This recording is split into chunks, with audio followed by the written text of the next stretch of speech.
बच्चों good morning. आज हम लोग हिस्ट्री का चैप्टर स्टार्ट करेंगे, नेशनलिज्म इंडिया। जैसा कि जानते हैं कि ये मोस्ट इंपोर्टेंट चैप्टर है बेटा, पूरे सोशल का सबसे ज्यादा इंपोर्टेंट चैप्टर है नेशनलिज्म इन इंडिया। 10 नंबर के क्वेश्चंस, 10 to 12, 8 to 12 नंबर के क्वेश्चंस इस चैप्टर से लगभग आते रहते हैं बोर्ड एग्जाम में हर ईयर। कभी 8 नंबर के, कभी 9 नंबर के, कभी 10 नंबर के, कभी 12 नंबर तक के क्वेश्चन भी आ सकते हैं। तो इस वजह से एक बहुत ही इंपॉर्टेंट चैप्टर है ये। इस वजह से इसे कंसंट्रेट होकर पढ़ना है और पूरा चैप्टर हमें कंप्लीट करना है। और इस चैप्टर के क्वेश्चन जो भी होंगे बेटा, हिस्ट्री के सारे क्वेश्चंस आपके ऑप्शन में आएंगे, लेकिन ये चैप्टर का जो भी क्वेश्चन होगा बेटा ऑप्शन में नहीं होगा, कंपल्सरी होगा। तो इस वजह से काफी इंपॉर्टेंट चैप्टर है। इस सोशल में सबसे ज्यादा इंपॉर्टेंट चैप्टर के रूप में हम इसे कह सकते हैं। इस वजह से इसे बहुत कंसंट्रेट होकर समझने की कोशिश करो। मैं इसके लिए 8-10 वीडियो, जो भी जितने भी वीडियोज होंगे पूरे बनाऊंगा और पूरा प्रॉपरली आपको मैं इस चैप्टर को पढ़ा करके खत्म करूंगा। तो आज बेटा हम लोग चलते हैं, पहले सबसे पहले नेशनलिज्म इंडिया की बातें करते हैं। तो नेशनलिज्म के बारे में पहले हम समझ लेते हैं कि नेशनलिज्म क्या होता है। और नेशनलिज्म इन इंडिया में स्पेशली गांधी जी के बारे में पूरा तुम्हारे सिलेबस में है, तो हम गांधी जी के बारे में पूरे ब्रॉडली स्टडी करेंगे। तो सबसे पहले समझते हैं कि नेशनलिज्म क्या होता है बेटा। तो नेशनलिज्म के बारे में अगर हम बात करें, नेशनलिज्म जो होता है बेटा एक तरीके से पैट्रियोटिक फीलिंग्स, अपने देश के लिए जो लोगों की फीलिंग्स होती है, अपने देश के लिए जो मतलब अपने देश के लिए जो अटैचमेंट होता है या देशभक्ति हम कह सकते हैं, that is also considered as a nationalism. तो नेशनलिज्म के बारे में अगर हम देखें तो बेटा नेशनलिज्म में जो इंडिया के नेशनलिज्म का जो फ्रीडम स्ट्रगल है वो स्पेशली जो स्टार्ट होता है वो 1915 से स्टार्ट होता है, 1915 से, और 1935 के बीच का जो टाइम पीरियड है ये आपके बुक में स्पेशली गांधी एरा के गांधी मोमेंट एक्सप्लेन किए गए हैं। तो इस वजह से हम सबसे पहले गांधी जी के बारे में समझेंगे, गांधी जी के अर्ली लाइफ के बारे में समझेंगे, और गांधी जी के लाइफ के बारे में समझने के बाद फिर गांधी जी के थ्रू हमारे कंट्री के फ्रीडम स्ट्रगल के मोमेंट में जितने भी मोमेंट्स लाए गए हैं उनके बारे में हम लोग स्टडी करेंगे। तो सबसे पहले हम समझते हैं बेटा महात्मा गांधी के बारे में। महात्मा गांधी के बारे में समझते हैं बेटा महात्मा गांधी। तो महात्मा गांधी के बारे में अगर हम बच्चों देखें, महात्मा गांधी के बारे में देखें तो महात्मा गांधी तुम लोग जानते हो बेटा कि महात्मा गांधी का जन्म 2 अक्टूबर 1869 को गुजरात के बेटा 1869 को गुजरात के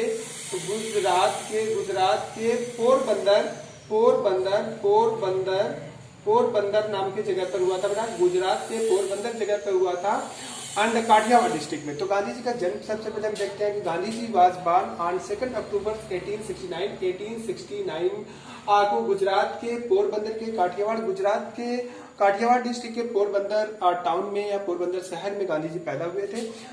तो गांधी वाज बॉर्न इन, सबसे पहली इंपॉर्टेंट चीज 2 अक्टूबर को बेटा हम लोग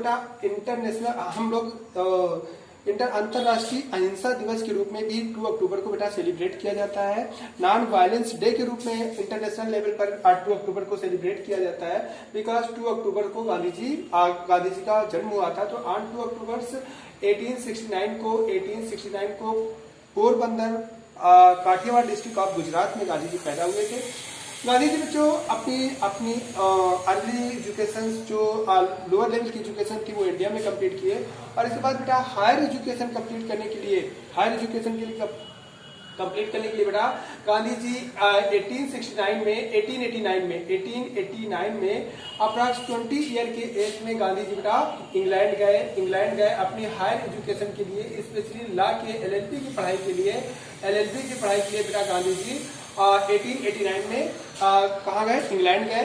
हम बच्चों इंपॉर्टेंट डेट देखते चले। 1889 को दो और भी इम्पोर्टेंट प्रेसिडेंट हुए थे। पहला बेटे जवाहरलाल नेहरू, जानते हैं 14 नवंबर 1889 को बेटा जवाहरलाल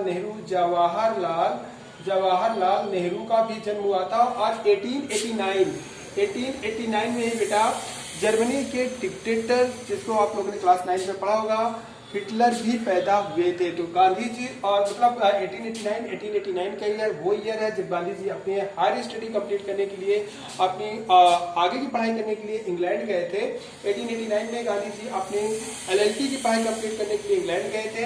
और 1889 में ही मैं बता रहा हूँ कि बेटा इंपॉर्टेंट ईयर, इस ईयर में एक घटना घटी, वो थी जवाहरलाल नेहरू की। 14 नवंबर 1889 को जवाहरलाल नेहरू पैदा हुए, और 1889 में ही बेटा हिटलर भी पैदा हुआ था, जो कि बाद में आगे चलकर जर्मनी का डिक्टेटर बना। और इस चैप्टर को आप लोगों ने कंटिन्यू कर रखा है, कंटिन्यू पढ़ रखा है इन क्लास 9th में। Nazism about Hitler you have completed in class 9। तो 1889 में ये भी पैदा हुए। तो बेटा गांधी जी अपने LLB की पढ़ाई करने के बाद 1893 में वापस इंडिया लौट करके आए। 1889 में गांधी जी बेटा 1889 में इंग्लैंड गए। किस पढ़ाई के लिए? हायर स्टडी के लिए, स्पेशली वकालत यानी लॉ की पढ़ाई करने के लिए, LLB की पढ़ाई करने के लिए, लॉ की पढ़ाई करने के लिए बेटा 1889 को इंग्लैंड गए। और 1889 से वो 1893 में अपनी कंप्लीट पढ़ाई करने के बाद, अपनी स्टडी को कंप्लीट करने के बाद, अपने कानून की या लॉ की पढ़ाई करने के बाद वो इंडिया लौट करके आए। और उन्होंने local district court of Kathiawar के बेटा लोकल डिस्ट्रिक्ट कोर्ट में उन्होंने अपनी प्रैक्टिस स्टार्ट किया। प्रैक्टिस बहुत अच्छी नहीं चल रही थी, लेकिन फिर भी प्रैक्टिस उन्होंने स्टार्ट किया और practice was continue. He has also continue his practice in the local court of Kathiawar district, तो district court of the Kathiawar. अब इसके बाद जो उसी समय एक 1893 में ही एक अपॉर्चुनिटी गांधी जी को मिली, और वो क्या था बेटा 1893 पे ही एक अपॉर्चुनिटी मिली। आप लोगों को मैंने बताया था बेटा, आप लोगों को मैंने इसके पहले making of the global world में मैंने आप लोगों को इंडेंचर्ड लेबर पढ़ाया था, और उस इंडेंचर्ड लेबर में मैंने एक्सप्लेन किया था, इंडेंचर लेवल में मैंने एक्सप्लेन किया था कि इंडिया से कॉन्ट्रैक्ट बेस पर ढेर सारे लेबर्स को फॉरेन कंट्री ले जाया जाता था, स्पेशली क्या कहते हैं कैरेबियन कंट्रीज ले जाया जाता था, डिफरेंट अफ्रीकन कंट्री ले गया था। मैंने बताया था कि कोलोनाइजेशन ऑफ अफ्रीका, मैंने बताया था कि जब अफ्रीका कॉन्टिनेंट यूरोपियन के नोन में आया तो उन्होंने पूरे अफ्रीका को डिवाइड करके और उसे अपनी कॉलोनी बनाया था। तो उन्होंने जब अफ्रीका कॉन्टिनेंट को कोलोनाइज बनाया तो वहां पर बेटा उनको डिफरेंट टाइप के लेबर की जरूरत थी for different activities in the mining, construction, road construction, mining, as well as क्या कहते हैं as well as agriculture field में वर्क करने के लिए दे रिक्वायर्ड या ब्रिटिश गवर्नमेंट या different British government required labour. तो on the base of contract many labours has been also carried from the India. ऐसा हम लोग पढ़ चुके हैं। जब हम आपको बेटा making of the global world के बारे में एक्सप्लेन कर रहे थे तो हमने आपको ये चीज एक्सप्लेन किया था।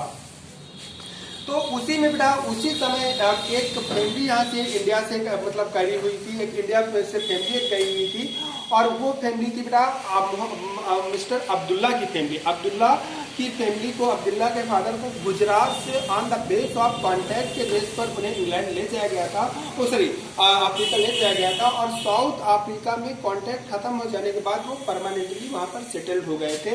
तो उन्होंने वहां पर बिजनेस स्टार्ट कर दिया था। तो अब्दुल्ला ने एक बेटे काफी प्रॉपर्टी गेन किया था इन द अफ्रीका, और उन्होंने एक फर्म बनाया था, और उस फर्म को ब्रिटिश गवर्नमेंट हायरअप करना चाहती थी। और उस फर्म को हायरअप करने के लिए ब्रिटिश गवर्नमेंट ने जब प्रोसेस स्टार्ट किया तो अब उस केस को अब्दुल्ला उस केस को बेटा कोर्ट ले गए, और उस कोर्ट में ले जाने के बाद वो चाहते थे कि हमारा ये केस कोई इंडियन लॉयर्स या group of Indian lawyers handle करें, तो वो ज्यादा बेटर कर सकते हैं, because they are emotionally attached to us. That's why in search of good lawyers, Mr. Abdullah came to India. Fortunately, बेटा he also belong from the Gujarat. इस वजह से वो गुजरात गए, और गुजरात में उन्होंने बेटा जिन लॉयर्स को हायरअप किया, जिन वकीलों को हायरअप किया, उनमें से बेटा एक महात्मा गांधी भी थे। और इस तरीके से बेटा 1893 में महात्मा गांधी को अफ्रीका जाने की अपॉर्चुनिटी मिली, और किस लिए बेटा दादा अब्दुल्ला के केस को हैंडल करने के लिए, दादा अब्दुल्ला के केस को हैंडल करने के लिए गांधी जी को अफ्रीका जाने का मिला। तो इस तरीके से बेटा 1893 में गांधी जी बेटा कहाँ गए? साउथ अफ्रीका गए। अब बेटा किस लिए? अब्दुल्ला का केस हैंडल करने के लिए। अब्दुल्ला कौन था? एक बिजनेसमैन थे। क्या ओरिजिनली कहाँ से बिलोंग करते थे? इंडिया से बिलोंग करते थे, लेकिन वो परमानेंटली सेटल हो गए थे इन द अफ्रीका में। और ही has also gain a large property, और उस प्रॉपर्टी में एक फर्म थी, उस फर्म को ब्रिटिश गवर्नमेंट हायरअप करना चाहती थी। तो उसी के केस को हैंडल करने के लिए महात्मा गांधी भी अफ्रीका गए बेटा। तो अफ्रीका जो भी आप लोग बेटा केस पढ़ते हो, जो गांधी जी के बारे में आप लोग थोड़ा बहुत जानते हो कि गांधी जी को एक झापड़ मारो तो वो कहते थे थे कि एक गाल में मारो दूसरा गाल कर देते थे, या कहा जाता था कि उनको होटल में नहीं घुसने दिया गया था, या कहा जाता कि उनको ट्रेन से धक्के मार करके हटा दिया गया था। तो ये सारी घटनाएं बेटे, ये सारी घटनाएं आप लोग अफ्रीका की पढ़ते हो, इंडिया में गांधी जी के साथ ऐसी घटना नहीं घटी। तो whatever you are studying about Gandhi ji, that if in one sided he was also, अगर एक साइड उनको थप्पड़ मारो तो सेकंड साइड, तो ये ऐसी घटनाएं बेटा इंडिया की नहीं थी, ये अफ्रीका की घटनाएं थी। माइंडेड, ये सारी घटनाएं बेटा अफ्रीका में घटित हुई थी कि उनको ट्रेन से, वो बेटा जब गांधी जी क्या कहते हैं नटाल जा रहे थे, प्रिटोरिया टू नटाल जा रहे थे, तो कहा जाता है कि वो जब ट्रेन से जा रहे थे तो फर्स्ट क्लास का टिकट ले रखे थे, और फर्स्ट क्लास का टिकट लेते हुए भी उन्होंने अंग्रेज अधिकारियों ने धक्के मार करके कहा कि आप पीछे जाके बैठिए, थर्ड क्लास की बोगी में बैठिए जाकर के। लेकिन गांधी जी रिजिट हो गए। गांधी जी ने कहा कि नहीं, मैंने अगर फर्स्ट क्लास का टिकट ले रखा है तो मैं फर्स्ट क्लास के डिब्बे में ही जाऊंगा। और फिर कहा जाता है उतरने के बाद बिटर ठंडी थी, तो वो रुकने के लिए जब होटल गए तो होटल में भी उन्हें नहीं रुकने दिया गया, और कहा गया कि this hotel is reserve for the white peoples, britisher के लिए रिजर्व है, यहाँ पर कोई ब्लैक पीपल्स का are not allowed to stay. तो गांधी जी को पूरी कोल्ड नाइट बेटा स्टेशन पे गुजारनी पड़ी। यह कहा जाता है कि जब वो बग्घी पे जा रहे थे तो बग्घी में जाने के बाद, क्योंकि बग्घी के अंदर की जो बेस्ट सीट थी वो ब्रिटिशर के लिए रिजर्व थी, बाहर की सीट में गांधी जी भी बैठे थे और पैसेंजर बैठे थे। अचानक कहा जाता है कि किसी अंग्रेज को बाहर बैठने का मन किया और उन्होंने गांधी जी से कहा कि हमको अपनी सीट दीजिए, तो उन्होंने कहा कि हमको अंदर वाली सीट दे दीजिए। तभी कहा जाता है कि उस अंग्रेज अधिकारी ने गांधी जी को एक थप्पड़ मारा था। तो ये जो भी घटनाएं हैं, ये घटनाएं बेटा इंडिया की नहीं है, ये अफ्रीका की है, ये तुम्हारे कोर्स में नहीं है, क्योंकि तुम्हारा कोर्स स्टार्ट होता है बेटा 1915 से। तो इस तरीके से गांधी जी बेटा गए।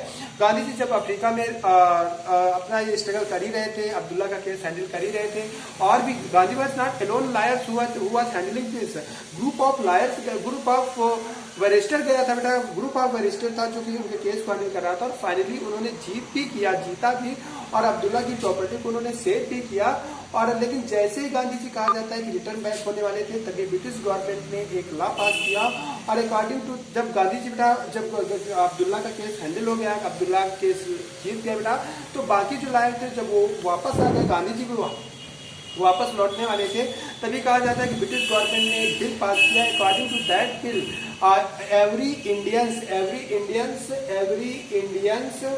एवरी इंडियंस बेटा अपने पास अपना identity card, every Indians have to keep the identity card with them at all times, मतलब हर इंडियन को अपना आईडी कार्ड अपने पास हमेशा रखना था।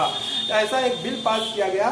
तो गांधी जी ने कहा कि आप लोग इंडियंस लोगों के साथ, तो उन्होंने इंडियन एक कांग्रेस की फाउंडेशन किया था, नटौर कांग्रेस की फाउंडेशन किया था, जो कि इंडियन लोगों के बेटरमेंट के लिए वर्क कर रही थी, और क्या नाम से इंडियन लोगों के betterment, that organisation was working in the for the betterment of the Indians. तो गांधी जी ने उन इंडियन से कहा कि आप लोग इस लॉ को अपोज करिए, it is not good for you, it is just like as a pet dogs having the tie in its neck. तो आप लोग क्यों नहीं अपोज करते? तो then those Indians said that we are workers and we don't have any idea of writing the application, then how we can also oppose to this, if you are well thinkers for us then stay here, आप रुकिए, हम आपको अपना leader accept करेंगे और आप हमारे लिए लड़िए। और इस तरीके से बेटा गांधी जी जो कि 1893 में गए थे और कुछ दिनों के लिए गए थे, वो बेटा जनवरी 1915 में लौट करके आए, और इस तरीके से फाइनली लौट करके आए। बीच में गांधी जी कुछ दिनों के लिए इंडिया आते थे, और लेकिन वो फाइनली लौट करके जनवरी 1915 में आए। और इस तरीके से गांधी जी कुछ दिनों के लिए इंग्लैंड गए थे, वो अफ्रीका गए थे, साउथ अफ्रीका गए थे। वो लगभग 22 ईयर्स, अपने लाइफ के 22 ईयर्स उन्होंने अफ्रीका में पास आउट किया। 1893 से जनवरी 1915 तक गांधी जी अफ्रीका में रहे, और इंडियंस के इक्वलिटी के लिए कि जो ब्लैक पीपल है, स्पेशली इंडियन पीपल है, उनको वैसे ही राइट प्रोवाइड किए जाए just like as white people of the Indian. तो कुछ ऐसे बात में उसी मोमेंट को बेटा नेल्सन मंडेला ने आगे कंटिन्यू किया। ऐसा आप लोगों ने शायद इंग्लिश में एक चैप्टर है, आप लोगों ने उसमें पढ़ा भी होगा नेल्सन मंडेला। तो नेल्सन मंडेला ने बाद में उसी को कानूनी करके इक्वलिटी स्टेब्लिशमेंट किया between the black and white people. तो वो क्या कहते हैं लोकल पीपल और इंडियंस के बीच में जो पार्शियलिटी की जा रही थी उसके लिए गांधी जी लड़े। लगभग 22 साल तक गांधी जी साउथ अफ्रीका में रहे और साउथ अफ्रीका में लड़ने के बाद फिर गांधी जी जनवरी 1915 में लौट करके बेटा इंडिया है। तो यही से तुम लोगों का चैप्टर स्टार्ट है कि जब गांधी जी जनवरी 19 तो ये समरी मैंने आप लोगों को इसलिए बताया कि आपको ये पता होना चाहिए गांधी जी के बारे में। अगर हम गांधी जी के मूवमेंट पढ़ रहे हैं तो गांधी जी के नॉर्मल लाइफ के बारे में पता होना चाहिए कि गांधी जी की नॉर्मल लाइफ के बारे में मैंने बताया कि गांधी जी का बेटा पूरा नाम क्या नाम था बेटा, मोहनदास करमचंद गांधी था। मोहनदास करमचंद गांधी था। मोहनदास करमचंद गांधी था बेटा। गांधी जी का पूरा नाम मोहनदास करमचंद गांधी था। गांधी जी का 2 अक्टूबर 1869 को पैदा हुए थे। कहाँ पर बेटा पैदा हुए थे? पोरबंदर में पैदा हुए थे। पोरबंदर कहाँ पर बेटा? काठियावाड़ डिस्ट्रिक्ट। काठियावाड़ कहाँ पर? गुजरात पे। 2 अक्टूबर 1869 को गांधी जी पोरबंदर काठियावाड़ में पैदा हुए। गांधी जी के फादर का नाम बेटा क्या था? फादर नेम गांधी जी के फादर का नाम देखा जाए बेटा, फादर नेम गांधी जी का बेटा क्या था? फादर का नाम बेटा था करमचंद्र गांधी था बेटा। करमचंद गांधी था। मदर नेम देखा जाए बेटा, मदर नेम देखा जाए तो बेटा पुतलीबाई था। गांधी जी की माता का नाम बेटा पुतलीबाई था। गांधी जी की माता जो थी बेटा बहुत रिलीजियस लेडी थी, धार्मिक टाइप की लेडी थी, पूजा पाठ करने में बहुत ज्यादा विश्वास करती थी बेटा। गांधी जी की जो मैरिज हुई महात्मा गांधी जी की जो मैरिज हुई बेटा वो 13 साल के एज में अपना 13 to 14 ईयर के बीच में महात्मा गांधी की 13 to 14 ईयर की एज में महात्मा गांधी की बेटा शादी किससे हो गई? कस्तूरबा गांधी से। किससे हो गई बेटा? कस्तूरबा गांधी से बेटा हो गई। कस्तूरबा गांधी बेटा गांधी जी से कितनी बड़ी थी? 6 मंथ बड़ी थी। कस्तूरबा गांधी की एज महात्मा गांधी से 6 मंथ ज्यादा थी। और इस तरीके से बच्चों कस्तूरबा गांधी के साथ महात्मा गांधी का मैरिज हुई। आज 13-14 साल की एज में हुई और इनको 4 बेटे पैदा हुए था। 4 बेटे पैदा हुए। एक का नाम था मनीलाल, एक का नाम था बेटा हरीलाल, और एक का नाम था बेटा देवदास, और एक बच्चा और था। तो इस तरीके से बेटा इनके 4 बच्चे थे, मनीलाल, हरीलाल, देवदास और कोई दास था, धर्मदास नहीं था। एक नाम था मनीलाल था, एक नाम हरीलाल था, एक का नाम देवदास था और एक का नाम रामदास था। रामदास। और बेटा गांधी जी ने वैसे अपना पॉलिटिकल सन अडॉप्ट किया था। पॉलिटिकल सन जमुनालाल बजाज को बेटा गांधी जी ने अपना पॉलिटिकल सन के रूप में एक्सेप्ट किया था। वैसे मैं आपको बता दूं बेटा गांधी जी ने अपना पॉलिटिकल उत्तराधिकारी एक तरीके से जवाहरलाल नेहरू को डिक्लेयर किया था। हालांकि वो अपना एक सन अडॉप्ट किए थे, पॉलिटिकल सन कहा जाता है उनको, वो जमनालाल बजाज को जाता है, राय बहादुर जमनालाल बजाज को कहा जाता है। लेकिन गांधी जी ने जो अपना पॉलिटिकल उत्तराधिकारी डिक्लेयर किया था बेटा at the time of freedom, तो वो उन्होंने जवाहरलाल नेहरू को डिक्लेयर किया था। हालांकि जवाहरलाल नेहरू से काफी, तो ये बेटा गांधी जी के बारे में बेसिक परिचय हो गया कि गांधी जी का पूरा नाम मोहनदास करमचंद गांधी था। 2 अक्टूबर 1889 को पैदा हुए थे। 2 अक्टूबर 1869 को पैदा हुए थे। फिर बेटा क्या कहते हैं 1889 को बेटा लगभग 20 साल की एज में गांधी जी अपने हायर एजुकेशन के लिए बेटा कहाँ गए थे? इंग्लैंड गए थे।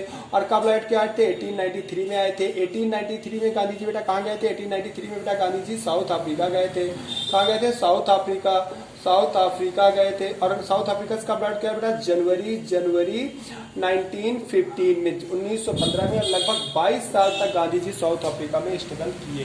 तो इस तरीके से गांधी जी जब साउथ अफ्रीका में बेटा स्ट्रगल कर रहे थे तभी गांधी जी को इंडिया में खूब पॉपुलैरिटी मिल गई थी कि इंडिया का एक लीडर है जो इंडियंस के लिए फाइट कर रहा है, जो इंडियंस की इक्वलिटी के लिए लड़ रहा है अफ्रीका में। और इस तरीके से गांधी जी के बारे में कहा जाता है कि has also gain a name and fame in India when he was also struggling for the equality of the Indians in south Africa.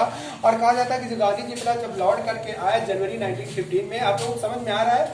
मुझे लगता है कि मैं थोड़ा तेज पढ़ा रहा हूँ, लेकिन आपको समझना चाहिए। इस चैप्टर को बेटा हमें 2 बार रिपीट कर लेना है, इंपॉर्टेंट चैप्टर है, इस वजह से थोड़ा सा हम इसको और डीपली पढ़ेंगे।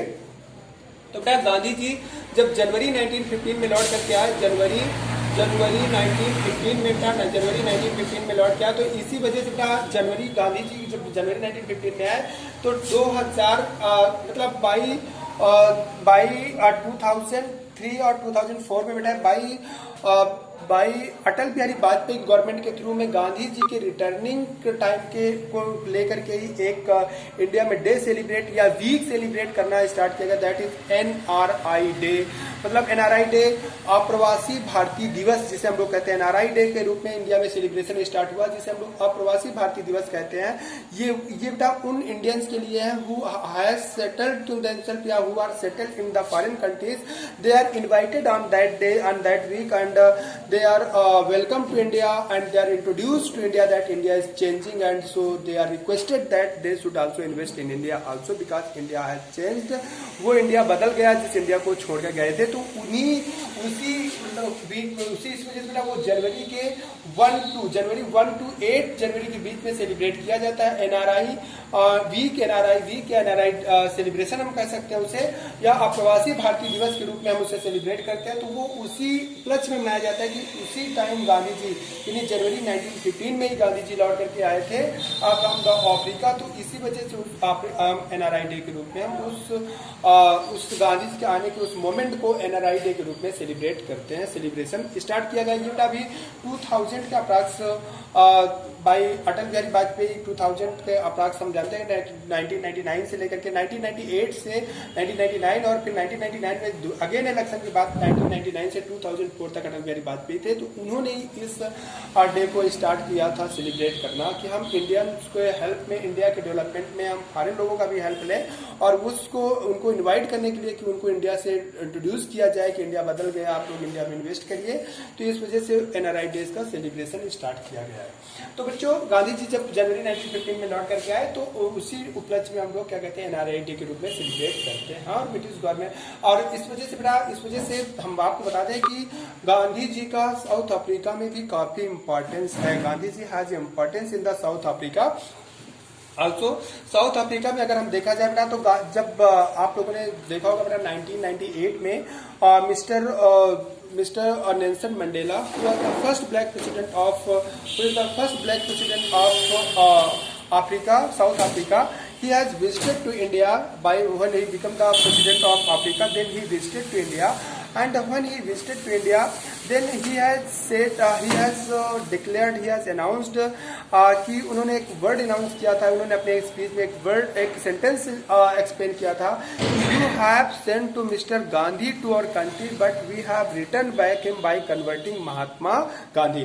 आपने जब हमारे देश में भेजा था बेटा तो मतलब मिस्टर गांधी के रूप में हमारे देश में आपने भेजा था, लेकिन हमने उनको बेटा मिस्टर गांधी ने महात्मा बना करके आपको वापस किया था। ऐसा नेल्सन मंडेला जो कि first black president of Africa थे, उन्होंने अपने स्पीच में इंडिया में आने के बाद एक्सप्लेन किया था।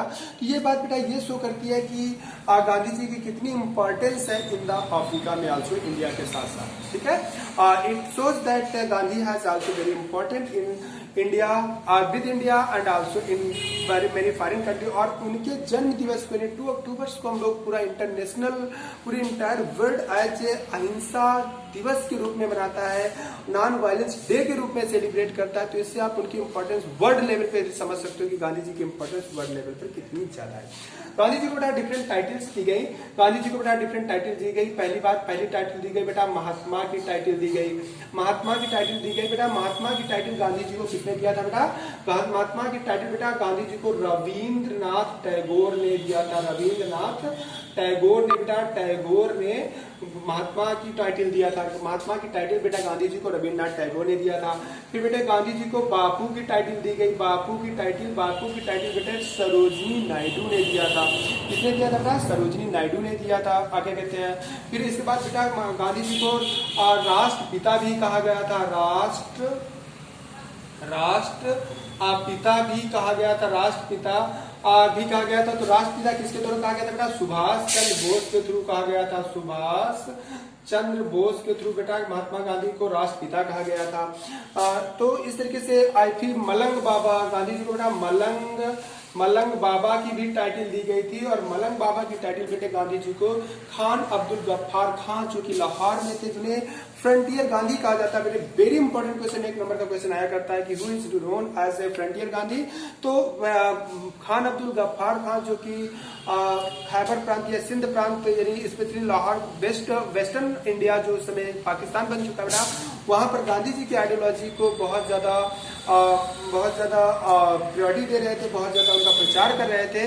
तो उन्हीं को बेटा सीमांत गांधी या इंग्लिश में फ्रंटियर गांधी के नाम से जाना जाता है। तो उन्होंने गांधी जी को मलंग बाबा के नाम से भी कहा था। गांधी जी को बेटा कुछ निगेटिव क्या कहते हैं टाइटल भी दी गई है। गांधी जी को बेटा कुछ लोगों के थ्रू गांधी जी को सर्जेंट की भी टाइटल दी गई बेटा, सर्जेंट की टाइटल दी गई कुछ लोगों के थ्रू, क्योंकि गांधी जी ने बेटा second world war first world war जब हम पढ़ेंगे तो गांधी जी ने फर्स्ट वर्ल्ड वार में इंडियन लोगों से ब्रिटिशर्स की मदद करने की मतलब रिक्वेस्ट किए थे। तो इस वजह से लॉर्ड्स ऑफ इंडियंस आर्मी में भर्ती हुए थे, ब्रिटिश आर्मी में भर्ती हुए थे। तो इस वजह से गांधी जी को कहा गया था अरे ये तो सर्जेंट है, ब्रिटिश आर्मी का सर्जेंट है, यदि सेना में भर्ती करने वाले इंसान है, उसकी भी टाइटल बेटा गांधी जी को सर्जेंट की टाइटल भी दी गई थी। और गांधी जी को बेटा गांधी जी को हाफ फकीर भी, हाफ क्लॉथ को फकीर भी यानी अर्धनंगा फकीर भी कहा जाता है। और ऐसी टाइटल बेटा दुष्ट अर्धनंगा फकीर भी कहा जाता है। ऐसी टाइटल देशद्रोही की भी टाइटल दी गई थी बेटा विंस्टन चर्चिल के थ्रू। विंस्टन चर्चिल कौन थे बेटा? उस समय इंग्लैंड के प्राइम मिनिस्टर थे। तो विंस्टन चर्चिल ने भी गांधी जी को बेटे देशद्रोही या अर्धनंगा फकीर की टाइटल दिया था और वो विंस्टन चर्चिल के थ्रू दी गई थी। विंस्टन चर्चिल कौन थे बेटा? विंस्टन चर्चिल इंग्लैंड के पीएम थे और जो उस समय पीएम थे उन्होंने गांधी जी के बारे में कुछ ऐसा कहा था। कब कहा था बेटा? इसको जब हम पढ़ेंगे, जब हम बताएंगे कि बेटा Gandhi ji second round table में कॉन्फ्रेंस में पार्टिसिपेट करने के लिए गए थे।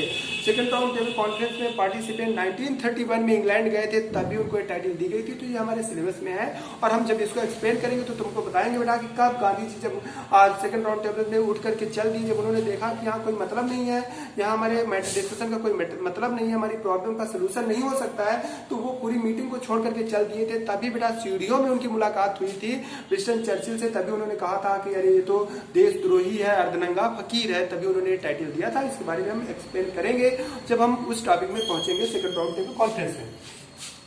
तो बच्चों इस तरीके से गांधी जी को कुछ टाइटल दी गई। अब हम आपके टॉपिक में चलेंगे बेटा। अब आपका टॉपिक यहीं से स्टार्ट होगा कि गांधी जी बेटा जनवरी 1915 में इंडिया आ गए। यहीं से आप लोगों का टॉपिक स्टार्ट होता है। ये जो अभी तक हम पढ़ा रहे थे ये बेटा ये सिर्फ आप लोगों का बैक सपोर्ट के लिए कि आप लोगों को गांधी जी के बारे में पता होना चाहिए, आपको अपने राष्ट्रपिता के बारे में पता होना चाहिए कि वो कैसे हैं। हम स्टार्ट में बता रहे थे बेटा। अब हम लोग पढ़ेंगे बेटा गांधी जी जब लौट करके आए जनवरी 1915 में, तो कहा जाता है कि 1916 में गांधी जी संगम स्नान करने इलाहाबाद भी आए थे। 1916 में गांधी जी संगम स्नान करने इलाहाबाद आए थे और कहा जाता है कि उन्होंने इतनी पॉपुलैरिटी गेन कर लिया था कि काफी भीड़ इकट्ठा हुई थी गांधी जी को देखने के लिए। तो इस तरीके से ये समझ लो कि बेटा गांधी जी जब साउथ अफ्रीका के साथ आए, साउथ अफ्रीका से वापस आए, तो काफी पॉपुलैरिटी, काफी नेम एंड फेम गेन करके इंडिया आए थे। तो इस तरीके से बच्चों अब हम लोग अपने टॉपिक को आगे कंटिन्यू करेंगे और नेक्स्ट पीरियड में आपको ये बेस चैप्टर रहा, बेस लेक्चर रहा जो आपको मैंने एक्सप्लेन किया। नेक्स्ट लेक्चर में बेटा हम लोग अपने सिलेबस के हिसाब से चलेंगे कि महात्मा गांधी ने इंडिया में कौन कौन से मूवमेंट चलाए। ठीक है बच्चों।